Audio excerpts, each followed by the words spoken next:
Hello नमस्कार दोस्तों एवं साथियों, आप सभी को हमारे पीटीएफ परिवार में स्वागत है। बहुत बहुत अभिनंदन है। आज हम लोग करने वाले हैं बायोलॉजी का जो बीपीएससी के द्वारा पूछा गया जो सवाल है उसको आज फाइनल करने वाले हैं। ठीक है, तो हम लोगों ने 2 एपिसोड देखा होगा और पूरा का पूरा हम लोग किए हैं। बायोलॉजी का जो भी सवाल पूछा गया है बीपीएससी के द्वारा बीपीएससी में, वो सारा का सारा प्रश्न पूछे आज फाइनल करने वाले हैं। ठीक है, आज पूरा का पूरा मतलब जो बायोलॉजी है उसका प्रश्न आपको यहाँ पे मिल जाएगा। ठीक है, तो हम लोगों ने 100 क्वेश्चन किया है। बाकी आपको मतलब समझिए कि बीपीएससी में जितना भी समग्र रूप से पूछा हुआ है बायोलॉजी का, वो टोटल का टोटल आज के एपिसोड में फाइनल हो जाएगा। तो चलिए हम लोग शुरुआत करते हैं। आपके रिवाइज के लिए सबसे अच्छा रहेगा जितना जल्दी रिवाइज कर लीजिए, क्योंकि 24 से एग्ज़ाम होने जा रही है। तो चलिए हम लोग देखते हैं, स्त्रियों की तुलना में पुरुष अधिक वर्णदाहनता से क्या है।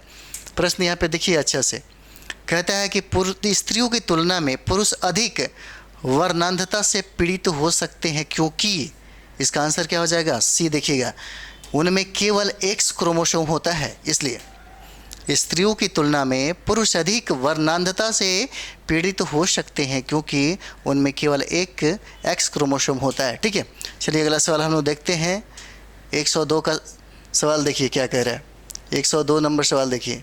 102 का कहता है यहाँ पे कि एस्प्रिन कहाँ से मिलती है। एस्प्रिन जो है कहाँ से मिलती है, तो देखिए यह एक पेड़ से प्राप्त होता है। किससे? पेड़ से प्राप्त होता है एस्प्रिन। एस्प्रिन कहाँ से मिलती है, ये प्रश्न बहुत बार पूछा हुआ है। यह एक पेड़ से मिलती है और पेड़ के छाल से प्राप्त किया जाता है। ठीक है, चलिए 103 को देखते हैं। 103 में कहता है क्या है, कहता है कि गेहूं की खेती के लिए कौन से उर्वरक का उपयोग करेंगे। 103 का क्या हो जाएगा, कहता है गेहूं की खेती के लिए कौन से उर्वरक का उपयोग करेंगे। ये हो जाता है आपको नाइट्रोजन। ठीक है, ये कौन सा होता है, तो नाइट्रोजन हो जाता है। ठीक है, चलिए अगला सवाल हम लोग देख लेते हैं। कहता है कि क्लोरोफिल में कौन सा धातु पाया जाता है।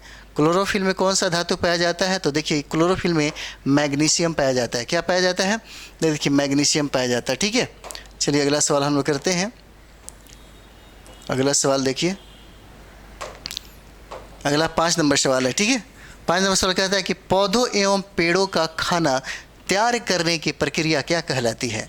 5 नंबर सवाल क्या कहता है, कहता है कि पौधों एवं पेड़ों का खाना तैयार करने की प्रक्रिया क्या कहलाती है, बताइए। 5 नंबर सवाल क्या हो जाएगा, इसको फोटोसिंथेटिक बोलते हैं। आंसर डी हो जाएगा, फोटोसिंथेसिस होता है, ये आंसर हो जाएगा। ठीक है, चलिए अगला सवाल हम लोग देखते हैं। अगला सवाल देखिए, कहता है यहाँ पे कि कीटभक्षी पौधे मिट्टी में किसकी कमी से उगते हैं भाई। 106 नंबर सवाल हो जाता है, कौन सा, तो कहता है कि कीटभक्षी पौधे जो होते हैं मिट्टी में किसकी कमी से उत्पन्न हो जाते हैं, तो नाइट्रोजन की कमी से। नाइट्रोजन की कमी से क्या होते हैं, ये उगते हैं। ठीक है, और ये 67 बीपीएससी में पूछा हुआ सवाल है। ठीक है, 67 बीपीएससी में ये पूछा हुआ सवाल है। चलिए अगला सवाल देखते हैं। सारा का सारा प्रश्न आपको बीपीएससी में पूछा हुआ। कहता है कि जीवन चक्र की दृष्टि से पौधे का सबसे महत्वपूर्ण अंग कौन सा है।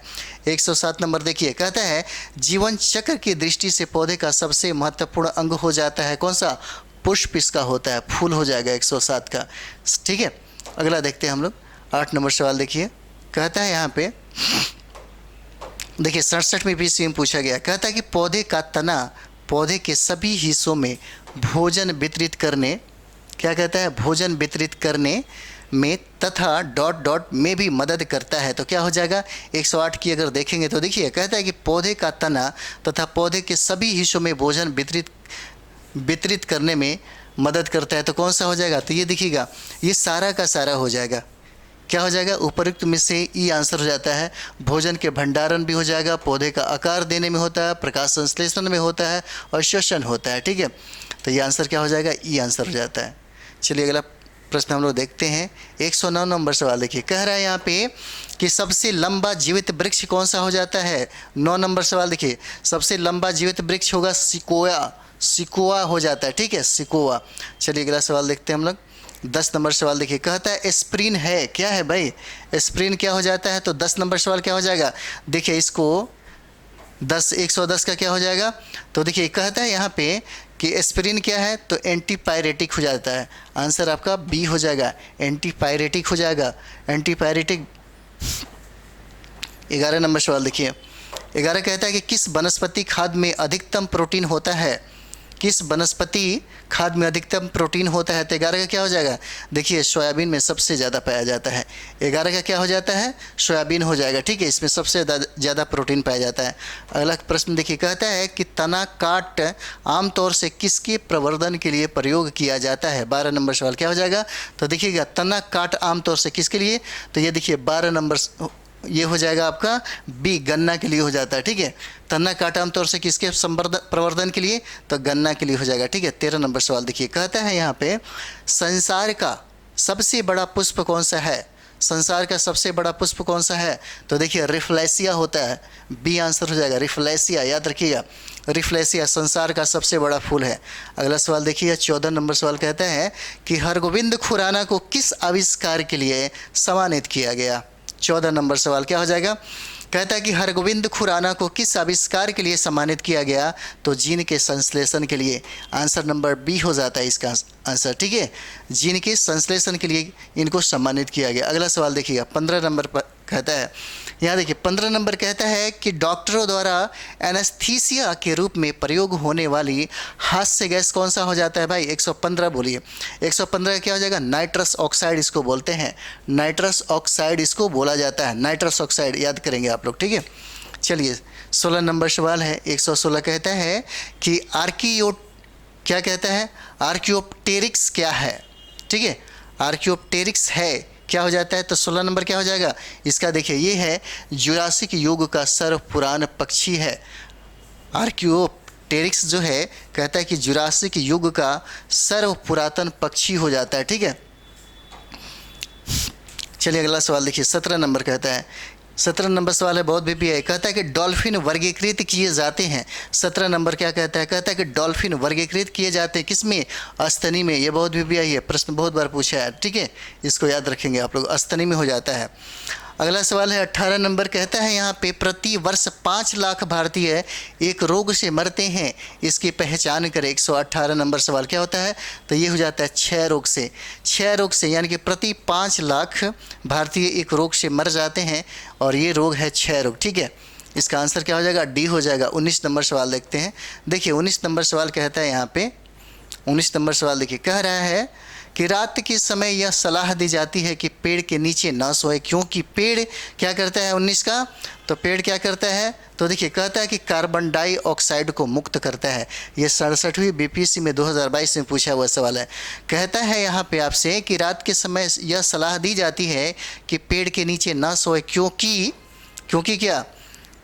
कार्बन डाइऑक्साइड को मुक्त करते हैं। सी आंसर हो जाएगा इसका। अगला सवाल देखिएगा, 20 नंबर सवाल कहता है यहाँ पे कि निम्न में सबसे मीठी चीनी है। 20 का क्या हो जाएगा? तो देखिए कहता है कि निम्न में सबसे मीठी चीनी कौन सा हो जाएगा?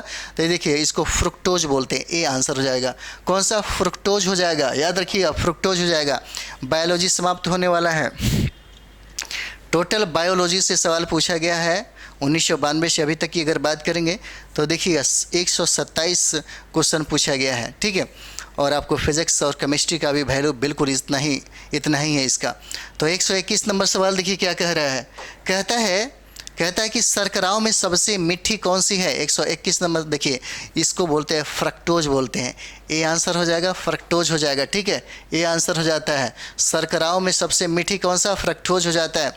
अगला देखिए कहता है यहाँ पे कड़वाहट के लिए मानव जीभ का संवेदनशील क्षेत्र कौन सा होता है? 22 नंबर देखिए क्या कहता है? कहता है कि कड़वाहट के लिए जब कोई चीज़ आप खाते हैं तो सबसे ज़्यादा कड़वा आपको कहाँ पे फील होता है? वही पूछ रहा है। कहाँ पे? तो पीछे के भाग का। सी आंसर हो जाता है आपको। क्या हो जाए? पीछे का जो भाग होता है वहीं पे कड़वाहट सबसे ज़्यादा मतलब लगता है। अगला सवाल देखिए कहता है यहाँ पे मटर पौधा है कि क्या है?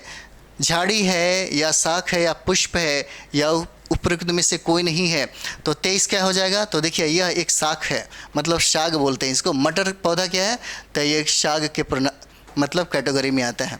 अगला सवाल देखिएगा 24 हो जाता है। 124 फलियां अत्यधिक पौष्टिक होती है क्योंकि उनमें प्रचुर मात्रा में होती है। क्या होती है?